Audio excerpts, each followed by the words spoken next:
ಕೈಗಾರಿಕೆ ಅಂದ್ರೆ ಏನು ಅನ್ನೋದನ್ನ ಸ್ಪಷ್ಟವಾಗಿ ತಿಳ್ಕೋಬೇಕು ಅಂದರೆ ನೋಡಿ, ಕಚ್ಚಾ ವಸ್ತುಗಳನ್ನು ತೆಗೆದುಕೊಂಡು ಸಿದ್ಧ ವಸ್ತುಗಳನ್ನಾಗಿ ರೆಡಿ ಮಾಡಿ ಮಾರ್ಕೆಟಿಗೆ ಹಾಕೋದಿದೆಯಲ್ಲ, ಇದನ್ನು ನಾವು ಕೈಗಾರಿಕೆಗಳು ಅಂತ ಕರಿತೀವಿ.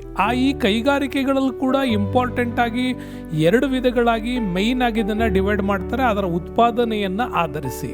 ನೋಡಿ, ಯಾವುದು ಚಿಕ್ಕ ಪ್ರಮಾಣದಲ್ಲಿ ಅಂದರೆ ಮನೆಗಳಲ್ಲೇ ರೆಡಿ ಮಾಡ್ತಾ ಇರ್ತಾರೆ ಮತ್ತು ಸಣ್ಣ ಪ್ರಮಾಣದಲ್ಲಿ ಉತ್ಪನ್ನ ಆಗುತ್ತೋ ಅದನ್ನು ಗೃಹ ಮತ್ತು ಸಣ್ಣ ಕೈಗಾರಿಕೆಗಳು ಅಂತ ಡಿವೈಡ್ ಮಾಡಿದ್ರೆ, ಲಾರ್ಜ್ ಸ್ಕೇಲ್ ಅಂದರೆ ಬೃಹತ್ ಪ್ರಮಾಣದಲ್ಲಿ ಉತ್ಪಾದನೆ ಮಾಡುವ ಕೈಗಾರಿಕೆಗಳನ್ನು ಲಾರ್ಜ್ ಸ್ಕೇಲ್ ಇಂಡಸ್ಟ್ರೀಸ್ ಅಥವಾ ಬೃಹತ್ ಕೈಗಾರಿಕೆಗಳು ಅಂತ ಕರಿತೀವಿ.